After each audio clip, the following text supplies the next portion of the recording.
Hey everyone, this is Brett Favre, Green Bay Packers Super Bowl champion, and you're watching Packers Total Access Live, your daily source for Packers content. Go Packers.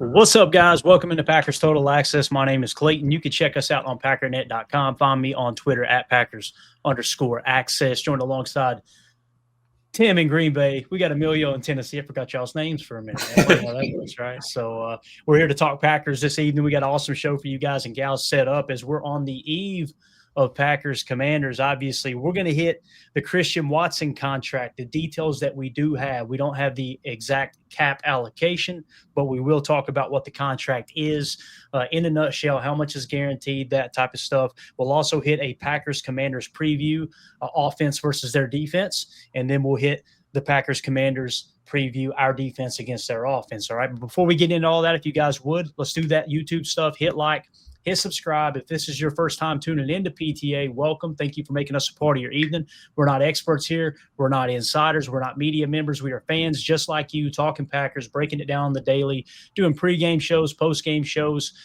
film breakdown, the whole 9 yards. Got great feedback from the first week one Chalk Talk of 2025. Was absolutely awesome yesterday, just in here talking ball and breaking down the tape. So if you're looking for that type of content, make sure you hit like I said, subscribe, click that bell icon so you're notified every time we go live. All right, I want to get one thing out of the way really quick. If I don't say something, half of our viewers, probably more than half of our viewers, will be upset that I don't say something. If I do say something, probably roughly half of our viewers are going to get mad that I do say something. All I'm going to say is we always try to create an environment here at PTA where everybody's welcome. You guys know we don't talk politics in here, right? We don't talk all the BS. It's just strictly football. The world is so screwed up, and we try to create a place where people can come together, as divided as we are as a nation, right? We can come together, put everything aside, and just talk ball and have a good time, cut up, make fun of each other the whole 9 yards. That's what we try to do here. However, I just want to say, and I want to be very, very clear, if there's any of our viewers, any of our listeners on the podcast, and listen, Ryan may completely disagree with my take here, and that's totally cool. We can respectfully disagree.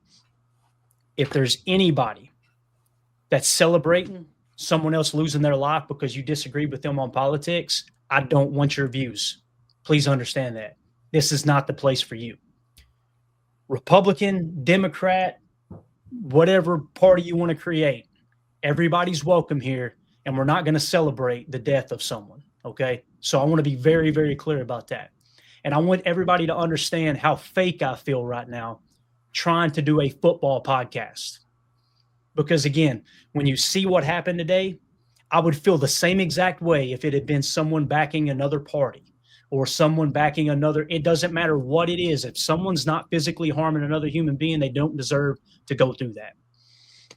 So if I seem a little off tonight, that's why, because it's going to feel fake to me all night long. I'm sure the guys agree. We're going to try to fake it. We're going to try to give you guys a little outlet here away from all of the division that's going on out there right now. So that's all I'm going to say. We're going to talk ball from here on out. And if we lose subs for that little excerpt on the beginning, hey, that's how I feel. That's where I stand. It's that simple. Okay.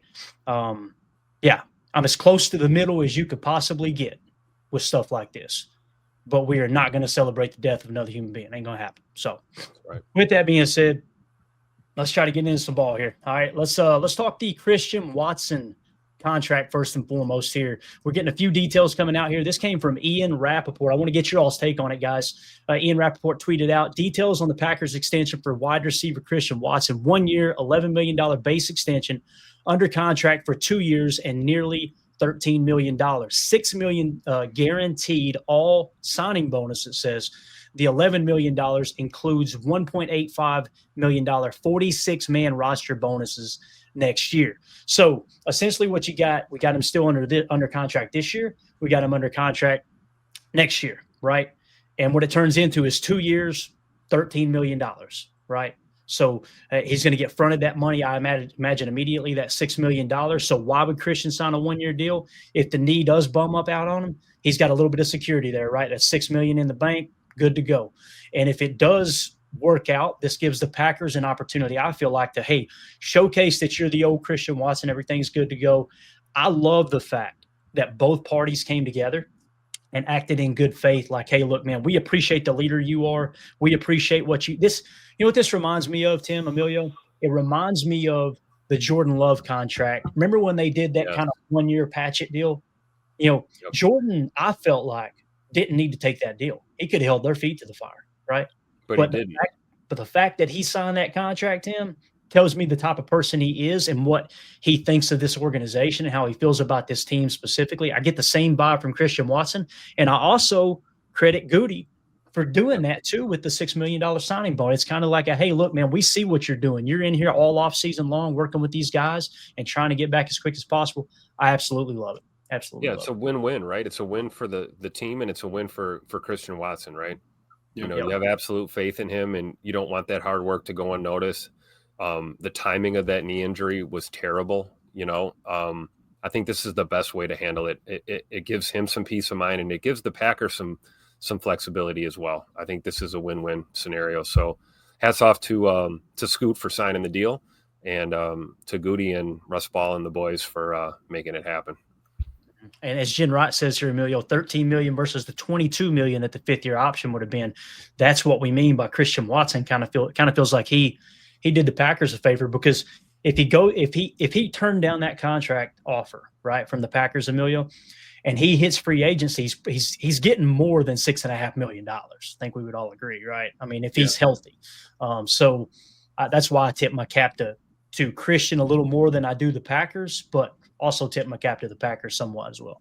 Right. Yeah. No, I was a little off yesterday saying that 10 was guaranteed, but right idea. They wanted to go get Christian in the first round when they drafted him, but they wouldn't trade him that first round pick. So we're getting what basically becomes a 5th-year option at this point, with a second round player and on a cheap deal. We love the clearance rack. We want that yellow sticker item. But I'm happy that Christian got a little bit in the bank. He knows that, hey, I got a little bit to make a living on moving forward if nothing else happens. But we expect a lot out of him, and that's why they gave him that bridge. Let's give you a fair chance at it without having to overwork yourself just to make something happen. Exactly.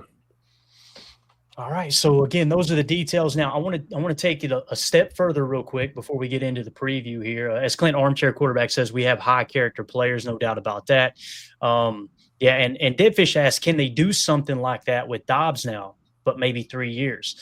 It's a little bit different with Dobbs, right? Dobbs is healthy. With Christian, the injury definitely plays a big role in how this is one of those unique 1-year deals, right? Or 1-year extension, I should say. So Deadfish, I think it's kind of hard to come up with an idea like that works for Romeo Dobbs, because Romeo, listen, if he goes out and he has a great year, here's what's crazy. If we say he has 750 yards receiving and say 8 touchdowns, right? Some would say that's a great deal or a great year. Others would say, no, not so much. On the open market with those kind of numbers, probably going to land you 15 to 20 million per, right? It probably will. That's how the market is so inflated at the wide receiver position. So with what he's saying here, Deadfish, I want to get your all's take on it. I just don't see a scenario where it makes sense for them to extend Dobbs. Because what it's really going to come down to is you got to make a decision in 2 years. After next year is where the real decision is made. Who's going to be your number one receiver? When I say number one, I don't mean someone you just force the ball to. I mean someone they're going to get paid number one wide receiver money. I still don't even know Christian Watson's going to be that guy if he doesn't crack 1,000 yards. You know what I mean? Because you can look up and go, all right, we got other guys that can do that as well. I don't know if that makes sense or not, but I'm going to pull up the contracts for the wide receiver room. But get your all's take on that real quick, what Deadfish said. What's your thoughts on that? Go ahead, Emilio. I'm not sure. I wouldn't think that they'd be able to do that. I think, you're looking at Dobbs right now with his stock kind of rising from where we got him in the 4th and everything like that. And, I was thinking about it. Goody lost 2 of his first-round picks, not in a bad way, but they're gone now, right? So we might need to figure out a way to recoup it. How many times has he gone into a draft with less than the 7 allotted picks? I don't know if it's happened in his tenure. So he's normally an extra pick. Let's get as much as we can out of it. I would think maybe he's, might be looking at reimbursing himself at some point. If it's Romeo, that's going to suck, but at some point somebody needs to get paid. And if he's producing and you don't see a future with him, or you don't, think that he's part of the 53 next year or the year after that, then that's when you start looking at it. Hey, we might need to move on, or we might need to get compensation for him before that week 8, to try to get this taken care of. I agree. I think it's just, it's not show friends, it's show business, right? It's a business first. You applaud your front office for making the difficult decisions, but I mean, we've got depth in this receiver room, and Emilio brings up a good point. Like, if you're looking forward, we talk about cash over cap, we talk about dead money, we talk about void years, all these things, kicking the can down the road. Bottom line, you're looking at your personnel, like we're gonna have to really pay Matthew Golden at some point, right? Despite him getting a deal done, he's going to want a second contract. We don't know what's going on with Scoot because he's still rehabbing. Tay Wicks certainly looks a lot better right out of the gate than he did this time last year. There's a lot of conversations that are going to be difficult that need to be had when you look at the receiver room. And, if Rome ultimately doesn't end up being a Packer long term, it has nothing to do with Romeo Doubs and everything to do with the money, right? It's a business decision at that point. Yeah, no, absolutely. I mean, that's where you run out of. We got a lot of dudes in there, and we have not enough spaces eventually, and especially if you got a tight end that's doing it, it's not the old school, 5 wide sets. We don't have, zero. We don't have a 0-0 package too often. If you're talking 12, 11, stuff like that, it's very rare we have 5 wides out there. So you just run out of spots on the roster for them, honestly. Right. Yeah. Especially when it comes to stretching the field, right? Because there's multiple threats now that can stretch the field. Yeah, and when you're modeling your roster, you've got to have a plan, right? It really, what we're looking at is a 3-year window with Micah Parsons having small cap hit numbers until it completely blows up in year 4, and then at that point you got to decide, all right, we keep him. I personally think they will keep him, and they'll do the void years on the backside, right? So whether you keep him or not, a little bit of that bill is going to come due in 4 years, and it doesn't mean, oh my God, we're in cap hell. It just simply means the money's got to come from somewhere. Right. So when you look at this wide receiver room, okay, Romeo Doubs has the highest cap hit for 2025 right now, $3.5 million. Matthew Golden at $3.1 million. Christian Watson, $2.9 million. This is before the contract, so this may jump up unless they just backload it again. We got to see the structure of the contract. Jaden Reed, $1.9 million. Savion Williams, $1.1. Dontavion Wicks, $1.1. And Malik Heath, $1 million flat. So Romeo Doubs not under contract next year, okay? Matthew Golden under contract for 4 years. Christian Watson now under contract through next year. Jaden Reed through next year. Savion Williams 4 years. Dontavion Wicks through next year. And Malik Heath is pretty much, we got rights to him for, I think, 3 years if we want to keep him, whether it's restricted free agency or whatever, the rules fall into place there. So there's only one of these guys that's not under contract for next year, and it's Romeo Doubs. So if you decide to give him a 3-year deal, right? Like I can't remember who it was that was saying it now in the chat there. Might have been Debfish. If you decide to give him a 3-year deal, understand that if that's a 3-year deal, and let's say it's $15 million per, that's the receiver you're paying. So when Christian Watson's contract is up next year, you're probably not paying him, right? You're probably not going to pay Dontavion Wicks, and some would probably be okay with that. You're probably not going to pay Jaden Reed. And if you're going, well, Clayton, you always say you model out the roster for 2 wide receivers getting paid big money. You do. When was the last time the Packers did that? Okay, you're looking for precedent. When was the last time they paid 2 wide receivers top money? Right? It's been a long, long time. Okay. On top of that, as you model the roster out and you get into, 2-3 years down the road, is Romeo Doubs going to be that guy in terms of deployment that's going to be the difference maker you need in your roster or on your team? With Matt LaFleur's offense and his scheme, F and Z are more important than X. Romeo is a great a good X receiver, right? Maybe very good, kind of between good and very good, in my opinion. So you got to look at it from that standpoint too. Guess who else is going to need a contract soon? It's going to be Tucker Kraft. Yep. So if you're saying let's choose Romeo Doubs over Tucker Kraft's extension, don't like that. You know what I mean? I would rather pay Tucker Kraft, let Romeo walk, and you still got these guys under a decent contract. It's really going to come down to Romeo Doubs and Christian Watson, but you got to make the decision on Dobby this year, essentially, if you're going to extend them or not. Because once he gets explain the trade rumors, right? Between now and the deadline. Yeah. Yeah. And I do think there's a realistic chance they deal him before the deadline.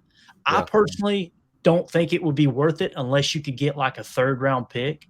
If it's all right, we're just going to get a 5th round pick for it, Emilio, I would much rather have Romeo Doubs in his contract year, proving what he can do in the playoffs and potentially the Super Bowl if we make it that far, right? Because he'll still go get his money, but he'll be producing for the team at that point.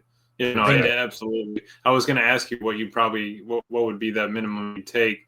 And, man, I was kind of thinking about it. I'd have to at least get what we got him for. It'd have to be a 4th, at bare minimum, maybe 2 fourths, you know, something that you can move up with. I would say a 3rd is ideal, a 2nd for sure. And, yeah, you swing a 1st. Even if it's like a 3rd and a 5th or, you know, a 3rd and a 6th or something along those lines. It was, who was it? The Eagles just traded for they traded for a running back, and it was like they got a 4th and a 5th or something just to get this running back from man, I'll have to pull it up. But it's like we might not think that there's value there, but someone on an NFL team may say, hey, no, we need him on this team. What is it going to cost you to give them the price, and we're off to the races? Yeah. Tank Bigsby. Thank you, Solder. Tank Bigsby just got traded for 2 picks. So, I mean, our viewers are awesome. When was the last time you heard about Tank? Right, exactly, right. Now, he's a good kick returner, if I remember correctly, right? So maybe they're looking at it from a value standpoint there, but I just love that you can mention a player without saying their name, and the chat automatically knows who you're talking about. Well, we get the best freaking viewers, man. It's awesome. Me, man. I appreciate it. I would have been digging a hole there. Soder was on it as soon as you said Eagles. He was on it right away. right. Tim, you and I think we both agree we really like Romeo Doubs, right? We defended the hell out of him when he got suspended last year. It's like, hey, man, you don't know what somebody's going through, this and that. Obviously people talked about mental health and some other factors. We defended him until the cows come home. When it comes down to business, I think I've made my point pretty clear where I stand here. I don't think he's the dude of the future. Would you rather keep Romeo? I'm kind of put your feet to the fire a little bit. Would you rather keep Romeo and let Christian Watson walk after next year, or would you how would you approach that? You know what I mean? It's a tough decision, but it's a decision that's got to be made, because the one guy I want to keep personally, along with one of those two, is Jayden Reed. Yeah. Like, I got to extend him, in my opinion, and then it'll be either Romeo Doubs or Christian Watson. That's kind of where my thought process goes. How do we keep Bird in the fold for us in the future? And yeah, if you're holding my feet to the fire, I'm probably going to take Scoot over Rome just because of the higher ceiling, I think. Mm-hmm. Certainly, more explosive, I guess, of a receiver. Hell of a blocker, hell of a deep threat. I think, comparing those two, yeah, I would let Rome go. But I like your sentiment. I agree with, much like we're seeing with Quay right now in kind of a prove it year. And we've seen one game of football from Quay, and despite what PFF says, I think Quay played a hell of a game on Sunday, and I'm sure he's going to play a hell of a game tomorrow night. But you'd rather keep a guy like Rome here to go ahead and audition for his next contract, because if he helps us win a Super Bowl in the process, I'll take it. I'd hate to, dump him, like Emilio's saying, for like a 5th round pick or, couple of draft picks. And then, we clear some room right now. But what about the rest of this year, right? NFL's not for long. The window is open for this Packers team, and, you've got a lot of weapons in the arsenal. Unless you get a sweetheart deal for a trade, I would keep Rome here, and then let him test the market. And obviously he'll be walking and getting his money somewhere else. But to me, it's better than trading him for something less than he's worth, honestly. Yeah. Chris the Casuan says they are choosing Watson and Reed, so that's his pick. If I had to choose, if I can choose 2 receivers to extend for the future, along with Tucker Kraft, right, I'm going Watson and Reed, me personally. right? Yep. And I listen. Tucker I know Kraft being the outlier, like you said, that's the main one we have to really talk about, kind of the elephant in the room here.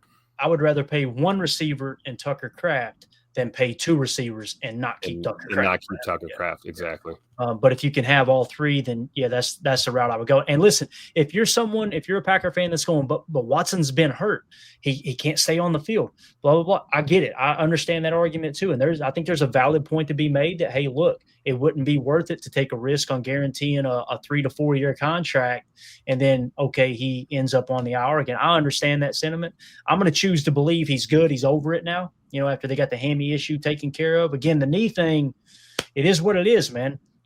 We've seen what started that whole thing and him having to put more pressure on the other knee and this and that was when he made that catch. Was it in Pittsburgh, Emilio? Am I thinking right? Where the guy landed on his leg and he got the knee bruise? I want to say it was, but I can't remember if it's Pittsburgh or it might have been somebody else. Anyway, he made a catch in the end zone, and it was just a freak play where the defender tripped and landed right on his knee. Right. I mean, it's like, I'm not going to look at that play and go, oh, guy's injury prone. Anybody who has a player fall on their leg like that, it's just like when someone gets rolled up on. Somebody gets rolled up on. It's unfortunate. But we got to make sure that Christian Watson is the same player now, right? That's something.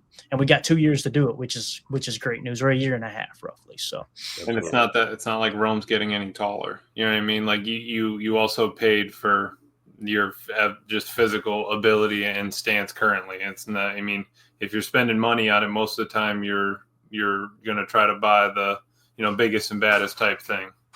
Yeah, definitely. Absolutely. And Jen Wright did point out Watson played 15 games last year. He did. Right. And that's why, Jen, I'm feeling a little more comfortable with it. I'm just simply saying, I understand those folks that I wish you would have played 14 games last year.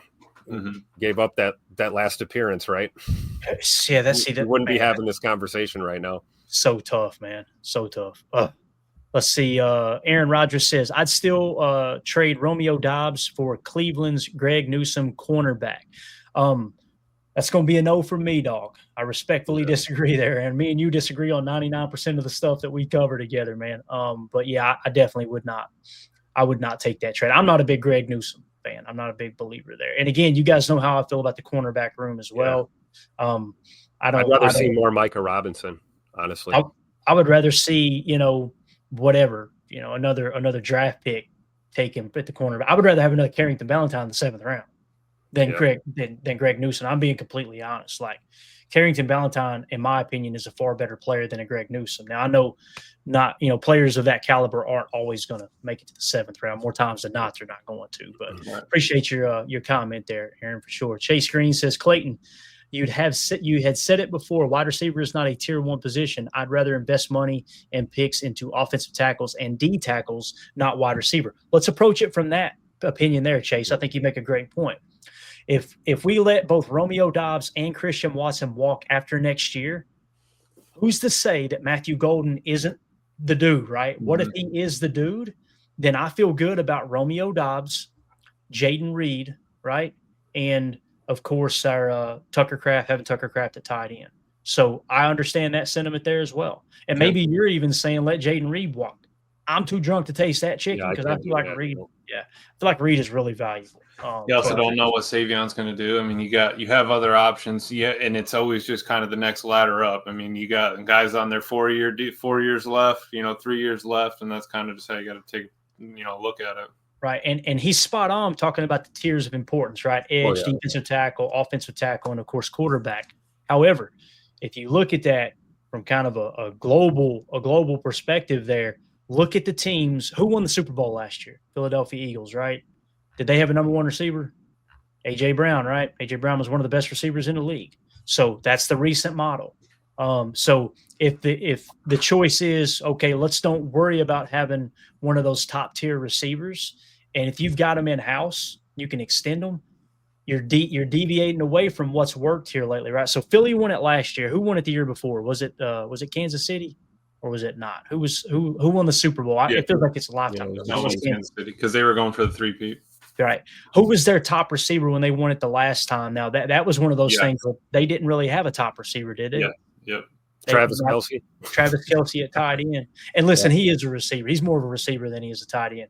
They'll flex him out in the Y and just go, listen, run whatever route you think is going to be open, and Patrick Mahomes is going to throw you the ball. That's what they were doing that year. A great example with Kansas City, right? Talk about a team that invests in the trenches, O-line, Yes. D-line. I mean, D-line especially. I mean, Yeah. that defense has been carrying them, and I know it's hard to believe because Patrick Mahomes is such a polarizing player, but yeah, Yep. man. Anyway, so I think Yeah. there's truth to what Chase is saying, though. Rather invest the money into picks or O tackles or D tackles. yeah, no, absolutely. And sure. again, it's we may have differing opinions on how to build it out, but I think we're all kind of on the same page with just slight little tweaks here and there with the roster on how to get to where you want to get. So, anything else you guys want to hit on the wide receiver room and that Christian Watson contract? Anything at all? Just real quick, Joseph in the chat said, when is the trade deadline? Figured I'd pass that on. Tuesday, November 4th, 4 p.m. Eastern is your trade deadline for 2025, guys. Yeah. Aaron Rodgers with the super chat says, all this screams win the Super Bowl now while they're all on contract. It really does. And again, Aaron, the fact that we're having a conversation on whether we want to keep these multiple receivers, what's Bill Walsh say, or what he did say? He's no longer with the team, by the way. Rest in peace, Bill Walsh. But what did he say always? Wide receiver, last piece you put in place, right? Last piece you put in place. So the fact that we're talking about wide receiver tells you window's open. And that's become more true even in this day with all the 7-on-7 and like kids they're ready to play, college ball as 15 years old, right? And then you get out there and you're ready to play NFL ball by junior year. So it's right. They have skill. Yeah, they are well prepared today, man. They said receivers come out of high school now and into college, and they're ready to go. And then it's even more so true coming out of college into the pros, which is why you've seen here recently more first-round pick wide receivers are starting to kind of hit because they're just better prepared. But thank you for the super chat, Aaron. Appreciate you, buddy. All right, let's move along to a little preview of the Commanders-Packers game coming up tomorrow. Is anybody excited about this game? And we're going to learn a lot about this Packers team tomorrow, right? Mm-hmm. I'm excited. I'll be there, Section 111. Let's go. Man, look at Tim scoring tickets. That's what Let's go. My man. So let's go. Let's start with the injury report, and then we'll jump into some of the matchups. That sound good, fellas? Yeah, absolutely. All right, here we go. It's probably going to be kind of hard to read for you guys, I would imagine. See if we can't get this thing zoomed in a little bit. Emilio getting old in his age. That's TBS receipt right there. Really is. And we're so close to having it right. Okay, so here we go. Let's talk about let's start with the players that are out for the Packers, okay? Listed as out, you've got Bo Melton, cornerback, and Brenton Cox Jr., defensive line, is out. I'm not worried about those two players. I don't know how y'all feel, right? I'm worried about Bo in the sense of his development as a corner and him missing another opportunity. Yeah. That's about it, though. As long as he's healthy, that's all we need to worry about. Yeah, fair point. Emilio, are you concerned with those two outs before we get to the questionables here, man? Bo Melton, Brenton Cox Jr. When I say concerned about it, what I'm simply saying is, do you think that could cost us the game missing those two players? Negative. No, negative. No, and I'm kind of just wondering what the shoulder is for Bo. I think Brenton Cox is going to make it out and be all right. But it just once I remember Bo smacked that dude, and after that it didn't look right. So I just don't want it to be a collarbone or anything. I'm hoping maybe he popped it out of socket or something not as bad as the worst thing that could happen up there, because I wanted him to get some more reps, and he was really getting some special team reps, and we were probably going to work him in there at corner just because we need to have some rotation out there. But no, not worried about either of those. Godsmack with the super chat. Thank you, buddy. Appreciate you. He says, man, PFF's grading on our defense was straight up booty cheeks. Short, change, city, absolute bed crapping stuff. Man, we got it. That's a good little line put together. I like that. He said, thank God for Andy Herman. He seems to consider more variables in his grading process. So there you go, man. Yeah, the PFF stuff is it's kind of hit or miss. Again, I would have no problem with PFF and their grades if they would explain, here's why we graded it this way, right? It just kind of feels like they're not actually grading the tape sometimes, it's literally the epitome of trust me, bro, as opposed to like, that's why I love NFL Pro. You can go to NFL Pro, and if you got a question about the pressures, click on it. There you go. Bang, you got it. You got questions about the targets and whether or not it was a true target or it just happened to be the closest defender and he wasn't actually getting targeted. You can watch the targets. Mm-hmm. PFF just says, this is how we've seen it. Trust us. Can't get behind that. But thank you for the Watch super chat. games. You still can watch live games on there too. I mean, like if it's national or whatever, you can just bam, got it. Like out on the, you're out on the town, Clay. Slide the phone right underneath the table. Mandy's over there kicking you. Like, what are you looking at? Kidding me? Mandy is actually that wife. She's like, "Who's winning? Put it up on the table." put it up. Yeah, I love it. She's She's trying like, to let me turn see the all 22. What's going on? Yeah. She's like trying to turn the volume up. I'm like, "You're gonna ruin these people's dinner next to it." I don't care. We're paying for our food. Turn it up. Yeah, I want to hear. Here's a guy. So, anyway, J. Cole says PFF ranked Hutchinson as the highest edge defender in that game. That's wild to think about. That's laughable. Non-existent the whole day. All right, let's talk about the questionable. These are the ones I'm a little more concerned about, right? Zane Anderson questionable. That one not so much, although I think Zane can be a pivotal piece for the Packers. If you go one safety down, I love the idea of Zane's there to kind of help back up the position, whether it's Bullard trying to slide back there and now you're moving the nickel around or not, that type of thing. But nonetheless, Aaron Banks, guard with the ankle groin, he's listed as questionable. Keep in mind, guys, questionable means a 50% chance of playing. Okay, so 50-50 chance of whether they're playing or whether they're out. So Aaron Banks is questionable. Nate Hobbs is still questionable, although he was limited all week long.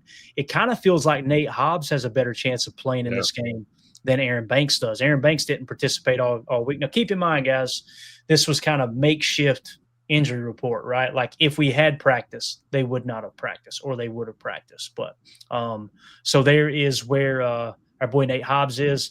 And then you got Micah Parsons questionable. We know he's playing. No doubt about that. Zach Tom's the other one with the oblique. He's listed as questionable, did not participate all week long. So gamesmanship from Matt LaFleur right there. I think we're not going to let – I don't think we're going to let Washington know what our plans are at right tackle until we absolutely have to. Right. And I kind of feel like Aaron Banks is not going to play.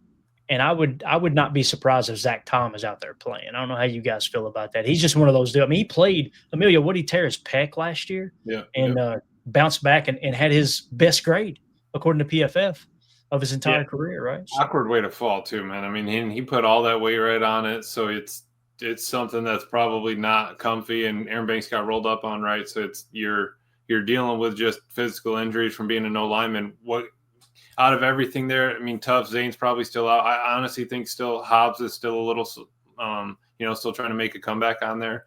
I just after watching those videos, I just want to give him a little bit more time. But the one person that gets me excited is our boy Baron Sorrell right there. Limited with nothing on the end. That's exciting. You don't have Brenton Cox. All right, perfect. Slide Baron Sorrell in there. We're good to go. And that's why you have the hockey line. That's why we invested in the edges so much. Yeah. Clint, the armchair quarterback with the super chat. Thank you, buddy. He says, I want to see Golden and Amos match up. So I haven't got a chance to look at their lineup. Is he talking about Adrian Amos? Or no, Trey Amos, I bet, right? Trey the rookie. Amos, yeah. Oh, Miss, baby. Could you imagine that? Matthew Golden going up? I mean, that's 2 first-round picks, right? Going up against each other. I think Trey Amos, did he fall to the second? I can't remember. No, you remember that, man? Ooh. Look at him. He's got his manila folders. Yeah. I don't think I had his time down. I want to say he did. Second round, 61st overall. I was going to say. I want to say he did. All right. Yeah, he was an interesting prospect for sure, man. That's a good eye there, Clint. Because he was still on the board when we took Belton. Yep. Right. Definitely. Jarrell Lee with the super chat. Thank you, Jarrell. Appreciate you, buddy. He says, this is our year. We have to seize the open window, multiple playmakers on one team. And here's the thing too, Jarrell. If we somehow, some way go out and win the Super Bowl this year, right, or make it to the Super Bowl, like get whatever, win the NFC, you're probably going to see them start to push money out and continue to reload and take advantage of this window, right? Just kind of go throw the pedal down and see if you can get a couple rings and then clean up the mess on the way out, kind of like we had to do when Aaron left, So, great, man. Thank you for the super chat, buddy. Appreciate you. All right, Tim. Your take on these questionables before we move along here to because everybody else is pretty much set to play. It looks like in terms of everybody that's on the list here. But I think the Zach Tom being questionable is awesome. Like I said, maybe he's out and it's just gamesmanship, or maybe he's just a veteran who doesn't need to practice all week and can go out there and get it done for us, especially on a short week. To Emilio's point, we know he's a dog. He's played through through injury before for us. I think the biggest sigh of relief was Danny Whelan being full participation. Looks like he doesn't have a game status, which means he should be a go. That was a little bit of a concern with his punting leg there with the knee. So hopefully it's nothing major. It doesn't look like it. So we'll see. Yeah. I'm with Emilio too. Like, I'd love to see Nate Hobbs out there tomorrow night, but I just as soon work with what we got than to push him out there too early. Why not give him another 10 days, Tim? Yeah. Right? I mean, we already waited through the Lions game. Did we need him? No. I mean, and if maybe the team looked a lot worse, all right, maybe we would force him back out there. But it's not like we need to go cover 6 wide receivers this game. I mean, we just need to contain a quarterback and make sure that we're in our spots and, playing team defense kind of thing. I agree. So, yeah, I would totally be for that. All right, on the Commanders side here and their injury report, it looks like listed as questionable is their punter, Tressway. Am I saying that right? Yep. Tressway. And then defensive end, Dietrich Wise Jr. Okay, so the thing about Dietrich Wise Jr., he was full participation, then limited. Now he's listed as questionable. So it's almost like he had some kind of maybe he actually had an injury while they were in. Maybe they discovered the injury because they're coming off a short week too, guys. And I know it's easy to look at this and go, "This sucks." The Packers are having to play such a good team on a short week. They're having to play on a short week too, and they're got to do it on the road. So we kind of have the advantage there. It's not to say the Packers are going to win. I think it's going to be a close game, but I do feel a little bit better about the Packers' chances than theirs. Any given Sunday, though, you never know, man. Yep. So, especially with those veterans kind of peppered in there. You see Von Miller, you got Bobby Wagner, Laramie Tunzel. There's some veteran presence along with some young talent on this Commanders team. So it's going to be all hands on deck no matter what. Right. Yeah, completely agree, man. All right, so there's your injury report, the update there. Let's move along now to the PFF preview, and you guys know we like to kind of hit the overall, look at the game, look at the line, look where the money's at, all that good stuff. This isn't a gambling show. The point here is not to give anybody gambling advice. The point here is to point out that, hey, the gambling community got a pretty good beat on this thing, right? So whether we want to admit it or not, these lines are very, very close to what they end up being most of the time. Last week, not so much, right? It was ended up being a 1.5 point game, and the Packers, thumped their head, right? That can happen too. But let's kind of look at it here. Let's start with the team metrics. So the power ranking, the Packers have jumped now to 4th, according to PFF, in the entire league. Emilio, did you say Ross Tucker had him number 1? Did I understand that right, man? That is correct. Yeah, that's his personal rankings. But, yeah, Ross Tucker had him number 1.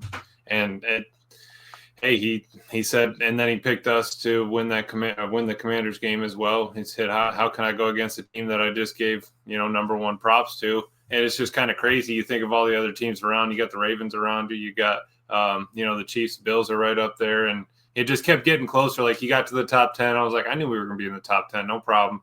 He started, closing in, said the Bills. Then he said the Ravens. And I'm like, man, where are we? And then, bam, Packers, the only team left, man. But, yeah, it's just exciting to see you get a little bit of respect and this team that has, going to show out. Yeah. So, again, they've got us 4th. The Commanders are 7th. Power ranking on defense, they have us ranked 13th. The Commanders 6th. Tim, that's a little surprising. You're our defensive guy here, man. How you feel about that disrespect? I would put that right on the bulletin board going into the locker room for Edgerrin Cooper and the boys. Oh, yeah, bulletin board material for sure. But like I said, I don't think I want to completely overlook Washington's defense either. It's something we have to be prepared for. We talked about Dan Quinn. We talked about his ability to coordinate a good defense, and it's his show now. They're going to be ready to play. I saw a video of them working out. They had crowd noise being pumped in. I don't know if you guys saw that on the socials yesterday. Had Go Pack Go being pumped in through their speakers, trying to simulate the noise that's going to be at Lambeau. I think Washington's got a balanced team, and they got young talent, and they've got some veteran leaders there, especially on the defensive side of the ball. So, but I do think, we might have got shortchanged being the Packers here after a great week 1 performance. But, hey, we said it before, man. We have to prove it week in and week out to really earn the respect of, the talking heads and the rest of the league. So I'm sure the metrics and the numbers will start to reflect what we're doing out there as the season progresses. But, That being said, I'm confident in our defense, but I don't think we can take Washington's for granted either. So hopefully Tupac LaFleur is in his bag tomorrow night. We'll just say it like that. Yeah.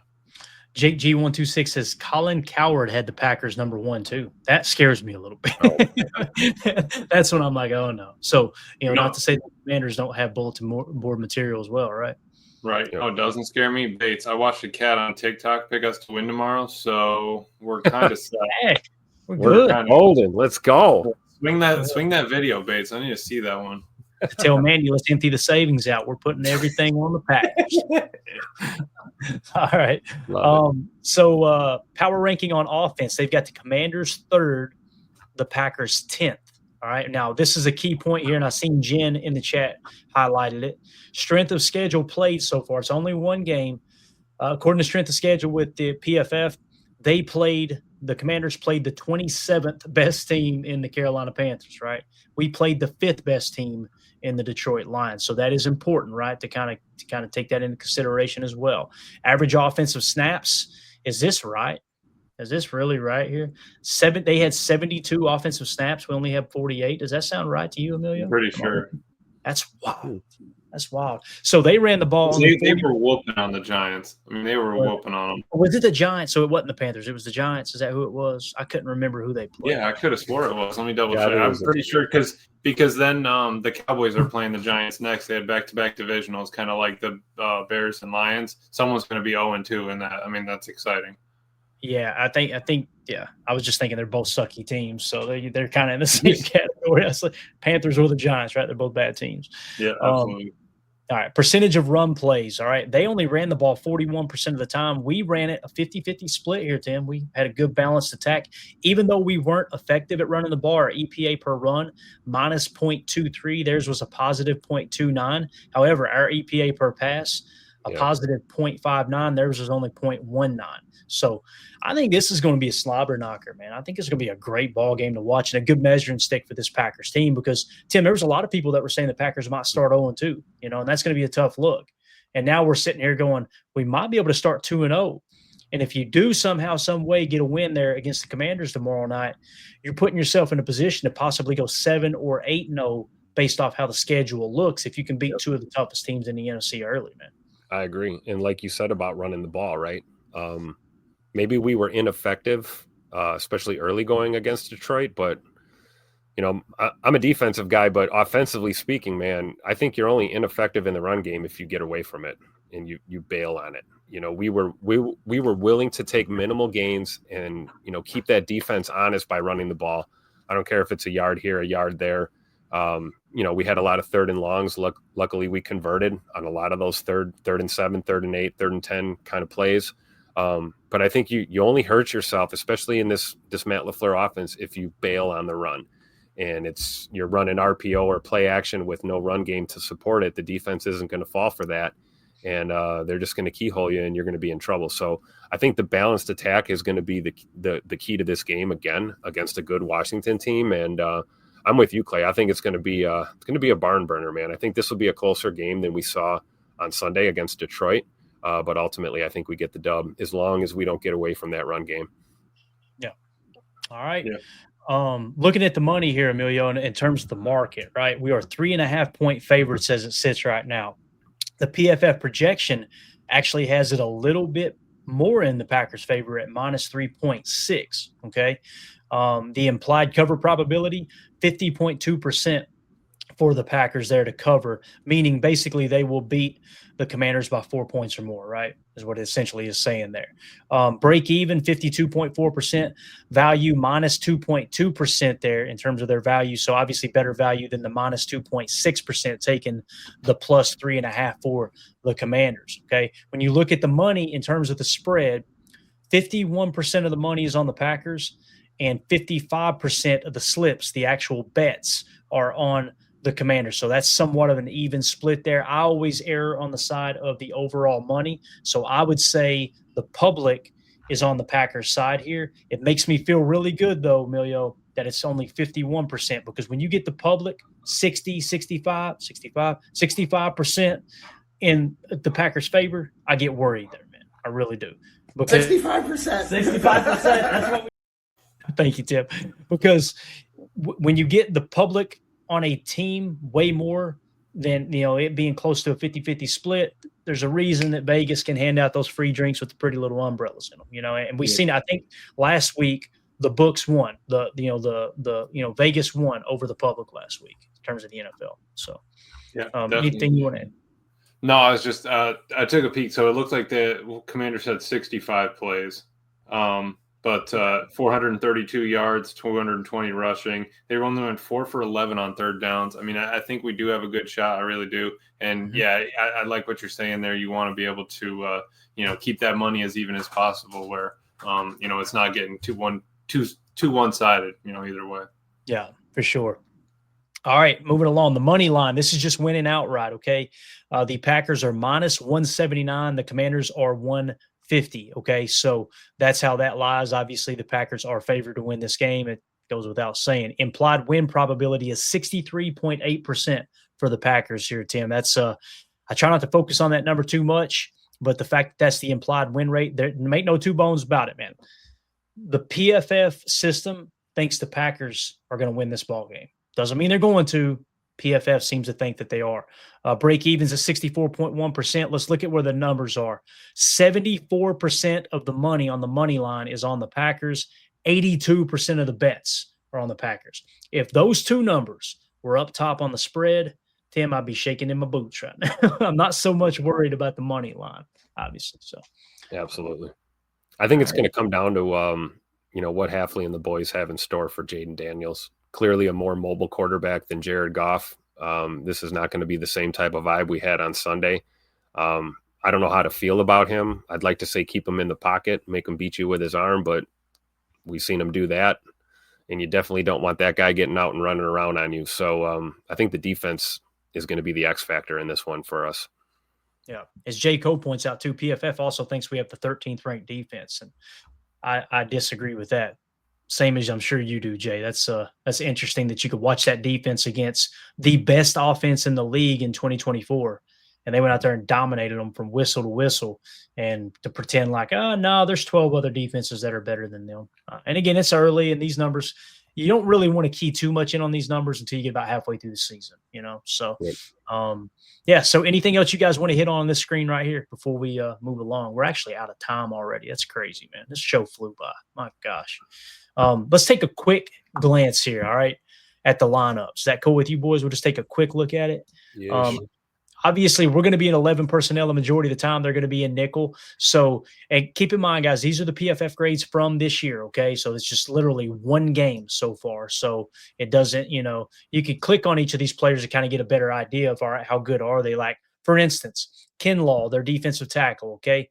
He has the third highest grade according to PFF at an 89.7. Tim, you see that 89.7 and you think, man, that's a Tuesday player. However, click on the profile, look at his career grades, 54, 50, 31, 53, 53. So one of these do not belong, right? Yeah, now, the grade that he has this year off of one game. Exactly. Probably doesn't belong. I'm not counting him as a Tuesday player. I don't know how you feel about that. So no, I would agree. He'd be a guy that's probably got to prove more, though. Someone you shouldn't overlook, though, right? Obviously had a monster game last week, so we can't take him for granted. But, it's true. I think that's kind of an inflated number at this point.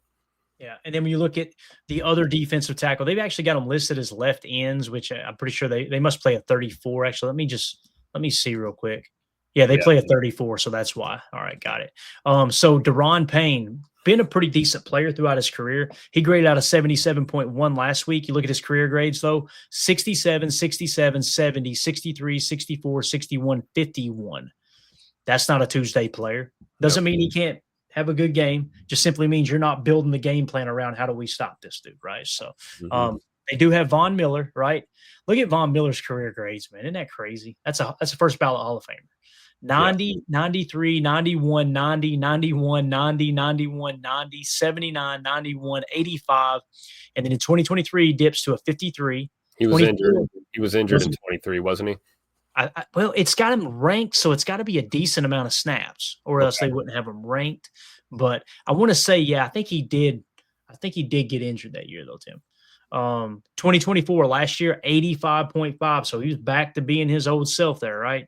The 11th highest edge defender according to PFF. This year started off slow with a 50. If we were to identify a Tuesday player so far, that's my guy right there. Like Von Miller might still have a little gas in the tank. Let's make sure we're aware of where he's at. It doesn't mean you make yourself play left-handed to try to neutralize him. Just be aware that's your Tuesday player, I believe, on the defensive line for sure. So I agree.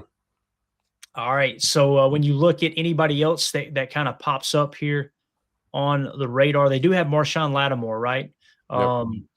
He hasn't been like standoutish, he's not a bad player, I don't think, but last year a 56.8. So you wouldn't really look at him, even though he's the 11th overall pick when he came out in the draft. I wouldn't look at him as a game record. Here's a dude though, Bobby Wagner. Here's a guy. Continues to play good football. Last year an 88.3. This year, just one game, 72.6. So you got to be well aware of how they're going to use Bobby Wagner in the middle of this defense, right? That's another guy. So for me so far, Tim, I'm looking at Von Miller, Bobby Wagner as two of the Tuesday players. And then, of course, Will Harris had a great game last week, but I wouldn't look at him as a Tuesday player. So when you're game planning for this defense, that's who you're looking for, man, is Von Miller and Bobby Wagner. What do you think? I agree. And much to my point earlier about stick with the run game, maybe Bobby Wagner isn't the pass rusher that he used to be, but he's definitely going to be helpful in the run fits. So is Von Miller. You've got to keep running that ball, keep that defensive front honest, and then go attack those corners, attack Amos and Sainristil, Lattimore. I look at these matchups right here. Matt Golden against Trey Amos. You got Bird in the slot against Sainristil. You got Lattimore against Dobbs. I feel like we're crushing all of those matchups just on the surface. So I would run to set up the pass and hopefully light up those corners. And, like you said, the safety group doesn't look that intimidating either. So I'd be attacking this secondary from an offensive perspective. Yeah, definitely. So when if you're saying let's try to establish a running game this week, right? Yep. Okay, let's take a look at what kind of coverage they run. Last year, the Commanders ran cover one man 28% of the time, cover three zone 25% of the time, cover two zone 20% of the time. In one game this year, albeit it's just one game, they played predominantly cover one man, if I remember correctly. If I can find them on this list, maybe they're too low. I see them right under the Bears. Yeah, 33% cover one man. Okay, there you go.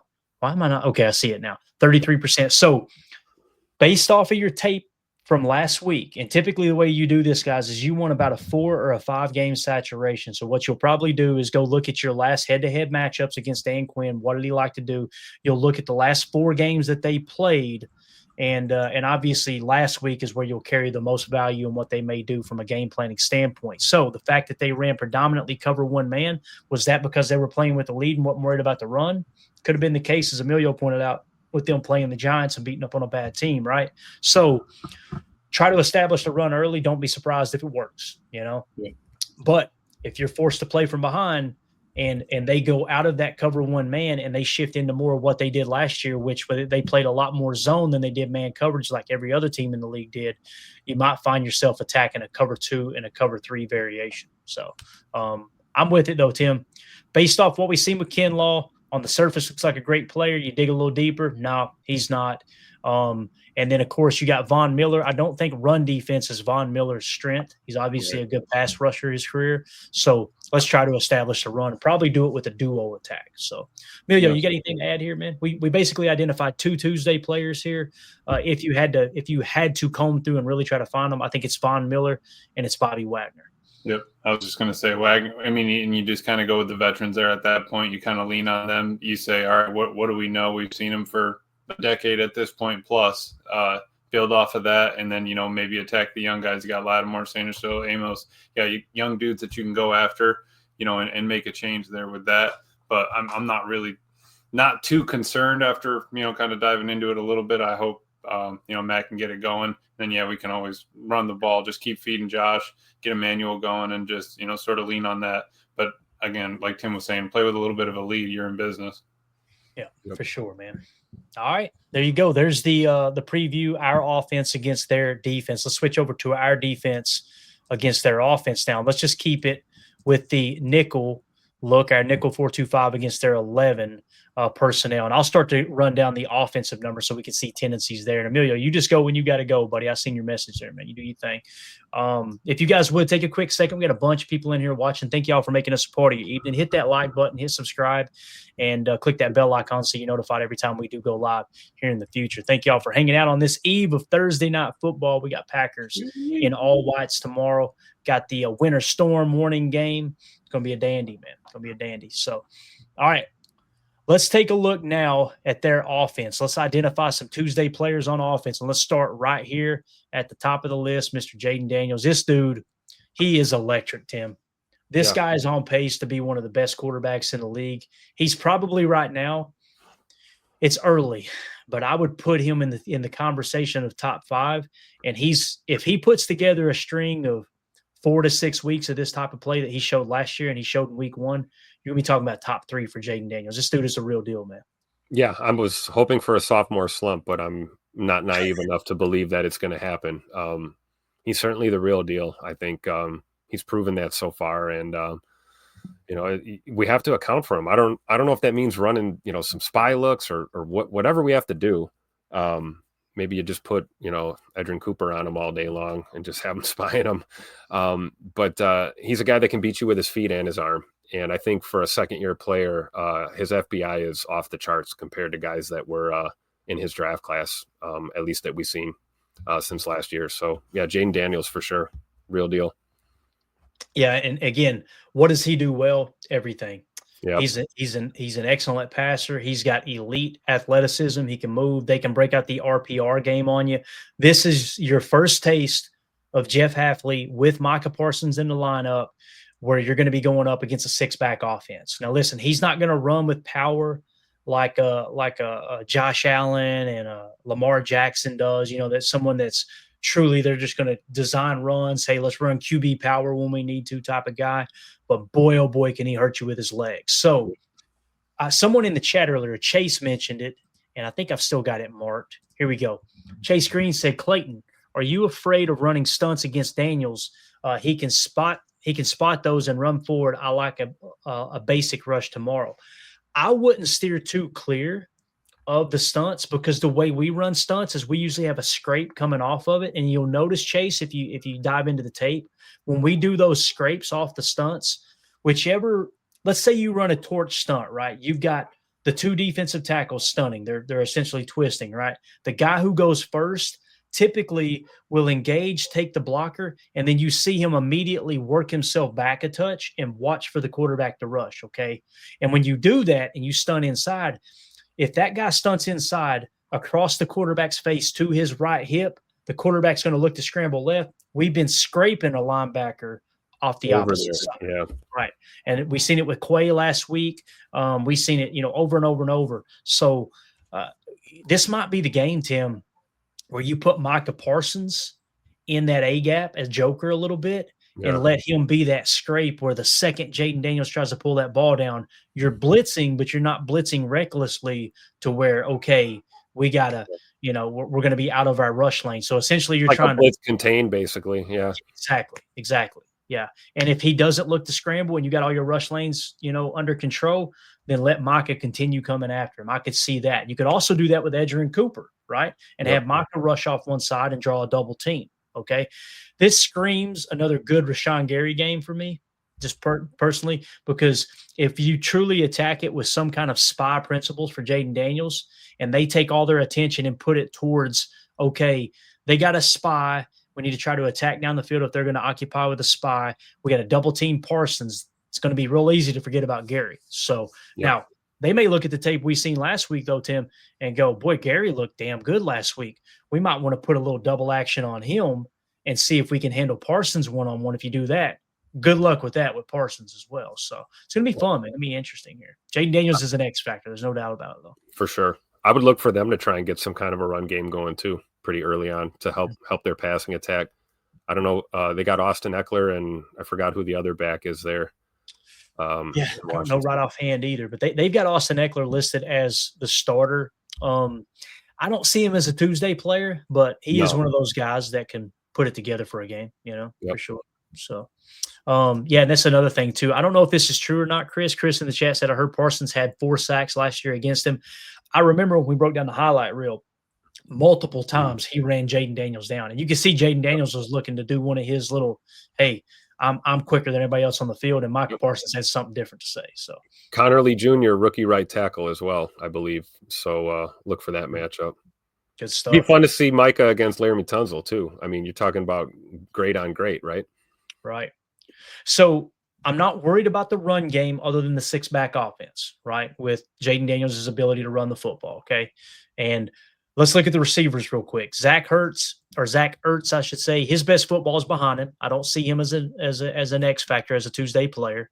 Terry McLaurin, however, last week had a down week, 60.6, but boy, oh boy, Tim, he is one of the best receivers in the game. This is the guy at the receiver position. You want to make sure you don't let him beat you. Right now, the beautiful thing about playing zone heavy, which the Packers did and will continue to do, I think, is you don't have to worry about bracket covering because you got it covered. You've got leverage over the top where Terry McLaurin can't beat you over the top. You just might want to tell the defenders, hey, listen, know where number 17 is, and let's cheat in that direction a little bit. You remember we watched the tape, and I think it was you pointed out Quay Walker getting really deep on that dig route. Yeah, that kind type of stuff. Yeah, that type of stuff. Hey, Quay, wherever Terry's at, cover your zone. But if you're going to cheat in his direction. Side. Yep. Right. Yeah, that type of thing. And again, if you're wondering, okay, why would you do that with a linebacker underneath? Because if you're playing a lot of zone defense and the way we ran, cover 2, cover 6 switch, that was wild to see, and break it down on Chalk Talk. Cover 3, those type of looks, you've already got over the top help, right? So they're going to start to hammer you with those hitches, those curls, those digs, that type of stuff. So, and again, as long as the pass rush hits home and you got proper contain on Jaden Daniels, you should be able to help neutralize Terry McLaurin by getting to the quarterback quicker, right? That's really what it's going to come down to. So my Tuesday's players so far on offense, Jaden Daniels, Terry McLaurin, you got to really figure out how to stop them. Debo's still playing pretty good ball here, Tim. Debo Samuel, 71.9. Last week he had a 70.9 the week before. I would put more attention to McLaurin than Samuel, but you can't forget about him too. No, absolutely not. And that's where it's going to come down to, I think, our linebackers too. We know Quay can cover. We know Coop can cover. I'd be watching Samuel in the slot, man. A lot of crossers, probably, post routes, those kind of things, maybe outs. I don't think he's, the threat he used to be, but definitely a guy you can't just write off, man. We got to take him seriously. Yeah. And let's see Brown over here.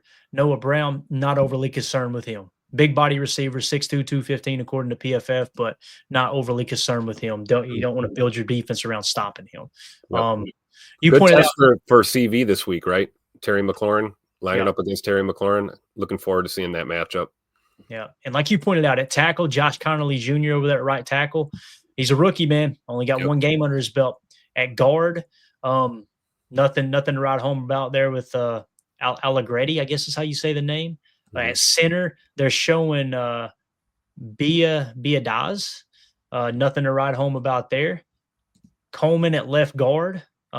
No, nothing to worry about there. And then you got Laramie Tunzel, who has been one of the best tackles in the game. So left tackle, what I would like to see, Tim, is wherever you move Micah, you might want to put Micah over that left tackle because he beat Penei Sewell like a drum last week. Yeah. Which I got to be honest with you, LVN did a couple times too. Yep. But put your best pass rusher over there on Laramie Tunzel. If you do that, and they've got one of the better tackles in the game, and they still have to bend an extra guy over there to help block him, boy, oh boy, do you like your chances of Rashawn Gary or Lucas Van Ness against that rookie right tackle, Absolutely. Now, the other way you could attack it, Tim, is you could put Rashawn Gary on Tunzel's side and force them to double team block Micah Parsons on the opposite side. I would rather them force them to double team block him on Laramie Tunzel's side to give Rashawn Gary. It's kind of like the old Bill Belichick bullseye defense where, rather than put our number one corner on their number one wide receiver, what he would do is he would put a double team on their number one wide receiver of the number 2 and number 3 corner or the number 2 and the safety. And then he put his number 1 corner on their number 1 receiver. So immediately following the snap, 2 guys on my 1, force them to play left-handed to their number 2 receiver who's going up against our best corner type thing. So I kind of see it that way with the edge rush here in Laramie Tunsil. Put Micah Parsons on his side predominantly. That way we've got a true mismatch with Rashawn Gary and LVN on the weak side there with Josh Conerly Jr. And listen, this isn't to say Josh Conerly Jr. ain't going to be a great football player. This might be the game that he breaks out in. Just based off what we've seen right now, he seems to be the weaker link of the tackles. So I would agree. And then keep the emphasis on that interior too, right? Like you said, some A-gap mug looks, maybe send a few. The interior of that O-line looks like the Achilles heel for that offense. I think we should attack there too. Yeah, definitely. All right. So again, just a recap on offense, Terry McLaurin and Jaden Daniels, man, those are the two guys you really got to key in on. Don't forget about Deebo Samuel. I would try to, you're going to move Micah around. And like I said, I'm good with him playing a little joker and doing some of those scrapes off of those torch stunts in the middle to try to confuse Jaden Daniels and get him in a vulnerable spot. But don't forget about Deebo Samuel. He might still have a little gas in the tank. So for sure. That's it. There's your little PFF preview, guys. We're going to wrap it up right there. And we'll be back tomorrow, Tim. I can't believe I'm about to say what I'm about to say, man. We got a pregame show tomorrow, baby. You're not going to be here for it, though, are you? I'll be tailgating in lot 1 with the family and 80,000 or so of my close personal friends over at Lambeau Field. So I'll try and check in from the tailgate for pregame. And you know what we say? We say, Tim, you're not going to have a daddy soda, are you? And he'll say, what are you talking about? That's my job. All right, man. Well, you enjoy the game tomorrow. Maybe if you get a chance, send us some pictures on Twitter and I'll throw them up. Anything you tweet tomorrow, text me, say, hey, Clayton, I tweeted some stuff out, and we'll put it on the pregame show, that type of thing. But good, don't let it interfere with your experience at Lambeau. Obviously, top priority, have a good time, man. So appreciate it. All right, so what time does the game kick off Lambeau time tomorrow, Tim? Lambeau time is 7:15 Central. So Okay. 7:15 Central kickoff. Awesome. So tomorrow, guys, we will be going live at 6 o'clock Central time, Lombardi time, Lambeau time, okay? 6 p.m. Central time, we'll go live for our pregame show, and then that'll take you up to about 10 minutes before kickoff. We'll get you the actives, the inactives, all that stuff, any news that's broke, any updated injury information. We'll show you live shots from inside the stadium and the whole buzz around that. It should be absolutely wild for Thursday Night Football, two of the best games or two of the best teams in the NFC. And then immediately following the game, if you want to stay up late and be a rebel and go into work on Friday morning feeling like ass, hang up late with us for the post game show. We'll be running late for that. So appreciate everybody in the chat, man. Y'all were awesome tonight. I want to give a shout out to Aaron Rodgers, Godsmack AR69, Clint the Armchair Quarterback, and our buddy Jarrell Lee. Thank you all so much for the super chat. You are too kind. We really appreciate the support. And make sure you guys hit like, subscribe, click that bell icon so you're notified every time we go live if you were new here. If you were new here and go, this show sucked, we agree. Please don't tell anybody it sucked, okay? So we'll see y'all tomorrow. Everybody have a great evening. God bless. Here we go. Bye, guys.